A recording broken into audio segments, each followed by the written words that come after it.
All right, we're back. We're on page 4 of note 617, note 17 of Calc C. And we are still reviewing some polar stuff. So now we're going to talk about rose curves. Again, I'm assuming that you have already reviewed the math analysis notes, in which case this is truly very much a review, which is why I'm going to go through it a little quickly. So I need to graph this rose curve.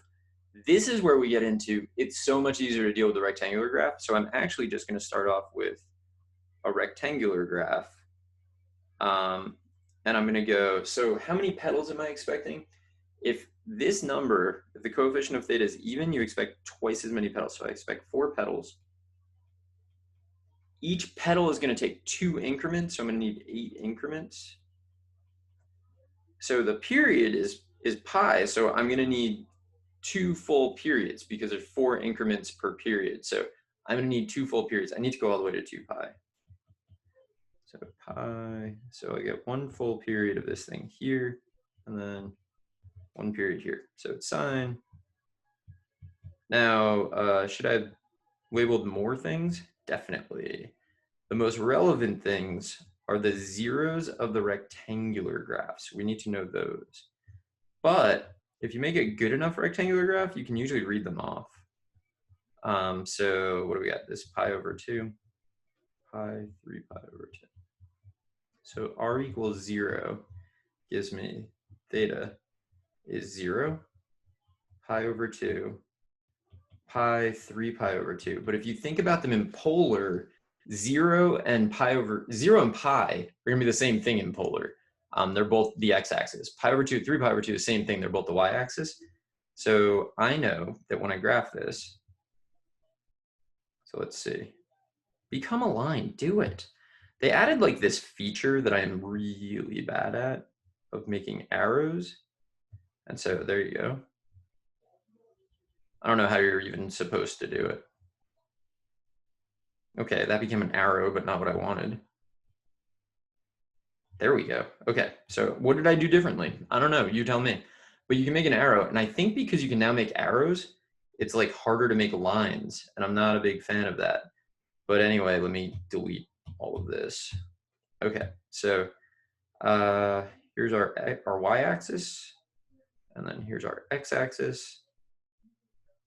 Okay, that's pretty good. So I'm going to duplicate that for all of the graphs right now. Duplicate you, and then duplicate both of these, and bring them here, and then duplicate again, and bring them here so that we can like knock those out a little more quickly. Okay, so the zeros and the dot in your, so the zeros of the rectangular graph will be the tangent lines at the origin. Zeros of the rectangular, tangents at the origin. We'll be able to prove that later using calculus. They're like actually the tangent lines. So we do this. Between 0 and pi over 4, we have to get out to 1. So say here, 0 to pi over 4, we have to get out here. And then from pi over 4 to pi over 2, we have to go back. Now we're going to be here, right? Pi over 2 to 3 pi over 4, r is negative. So you're going to be aiming kind of here. So that's from pi over 2 to 3 pi over 4. And then 3 pi over 4 to pi, you're going to go back like this. And then the next thing is going to be, let me get a different color. We're going to go from pi until you get to pi to 5 pi over 4. Whew, all of a sudden I forgot what was going on. But r is positive. Pi to 5, oh my God. So we're going to aim for like here. Easier to do than to walk through, let me tell you. There. And then I guess one final color here. I need to aim for here. So if you go in along a tangent line, you come out along the tangent line, and then you get this. So the key thing really is that on the rectangular graph, each of the like hills, every 2 increments is 1 petal. So you get 1 full uphill, 1 full downhill, that's 1 petal. That's going to help us find the area of this. The easiest way to find the area will be to find the area of this and multiply by 4. So knowing how many petals you have, knowing where they start and stop is going to be a big deal. So let's see if we can. First, you create the rectangular graph. So this again, 4 petals. So we know 8 increments. And that means 2 full periods. So we need 2 pi, 2 pi, pi, 3 pi over 2, pi over 2, cut, cut, cut, cut. All right, it's cosine. So cosine does this annoying thing where it does half a petal, and then you're going to get a full petal, then you'll get a full petal. That's 2. Okay. So this right here is 2 full petals, but they're not connected. It's like the total area of 2 petals, but not 2 petals. And then here, I'll review, hopefully. So let's say this is 1. I need to know these points. So it's actually pi over 4, 3 pi over 4. So if I graph pi over 4 and 3 pi over 4, that'll give me all the tangent lines that I need. So pi over 4, 3 pi over 4. You can just dot them in. There's actually a new dotted line feature, but like, who has time to switch? Ooh, look at that. Very nice. I'm a huge fan of, I'm using Notability. Can't remember which of these I use now. Hold on. I like really don't remember. No, it's definitely not that one. Is it? Yeah, it's definitely not that one because I never get that like that finish line. All right, we're back. 0 to pi over 4, you go from 1 to 0. So that is 1/2 of 1 petal. So I could find the area of that, double it. That's 1 full petal, multiplied by 4, that's the full thing. So I could find this area and multiply by 8, and it would give me the full area. And that's kind of like essential. In along a tangent line, out along the tangent line, back into the origin, in along a tangent line, out along a tangent line, back into the origin, in along a tangent line, out along a tangent line, back to the origin, in along a tangent line, out along a tangent line. There you go. That's your curve. All right, let's see about this one. So 3 petals. So 6 increments, which means each increment, so I need a period, 1.5 periods, right? Because you need 4 increments per period. So I need 1.5 of those. This, it turns out, is going to take us to pi to do like the entire thing. It's not hugely important that you like remember that generalization, because as long as you can do the like petals to increments to your graph, you'll be fine. So 2 pi over 3, pi over 3, cut, and then I need to go to 3 pi over 3. Excuse me, cut. So 3, -3. So we're going to go quickly and try not to mess up. That's our goal. Go a little quickly, try not to mess up. If you want to see more detail, you know, you're in the wrong place for this particular video. You're on the right YouTube channel, because I have a lot of videos where I go into great depth on graphing polar curves, but this isn't one of them. So if r equals 0, I get 0, pi over 3, these are thetas, and 2 pi over 3 will give me all that I need. Because the next one is pi, but 0 and pi, same deal. So we just kind of eyeball it. So pi over 3, 2 pi over 3, why not? All right, when theta is 0, we get 0. By the time we get to pi, so basically it's like you cut it in half. So I'm gonna aim for this, go out. All right, in along a tangent line, out along a tangent line, aim for here maybe, go back in along a tangent line, out along a tangent line. Gonna try to aim for this. Then we go in, something went wrong. There. Oh, is pi over 2 1? There. That's pi over 3. 2, pi over 6. It's not, but should it be? No, I mean, that would be way too small. Am I just like doing this wrong? I'm gonna end up with too many petals. Like, Oh my God, what is happening? Ew. All right, so that's a mess. Let me see here. This is what happens when you go fast. Oops. Okay, undo that. Sure.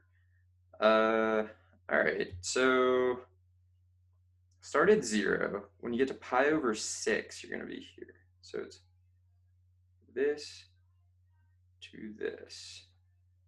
And then in and out should be here, right? There and there. Oh, I know. I didn't, I'm supposed to aim there, halfway in between.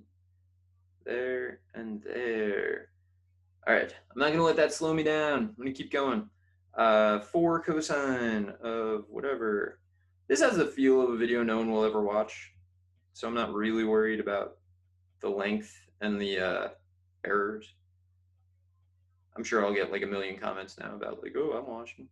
Like, good for you, but there are better videos that I've made that you could be watching. Where are you even going? All right, here, here, here, here, here. This is like what I would do if we were in class is like have 2 volunteers go to the board and like do the problems, you know, and it's like a little easier. So theta equals pi over 6, 2 pi over 6, 3 pi over 6, which is pi over 2, 4 pi over 6, 5 pi over 6. Got to plot those as my tangent lines. So pi over 6 is like not like a natural one, I always find. And then here, and then 5 pi over 6 is 5 pi over 6 is probably the worst one. You should see the way I'm twisting my wrist when I do that. All right, here we go. So we're here. By the time we get to pi over 6, we got to be at 0. In along, out along. So then halfway through, you go in along, come out along, aim for halfway through. That's what I forgot last time. I didn't say aim for halfway through, and it messed me up. There we go. Polar curve. -5 sine. So going to be a little different because of the like order that we go in, but we know that the period is 2 pi over 3.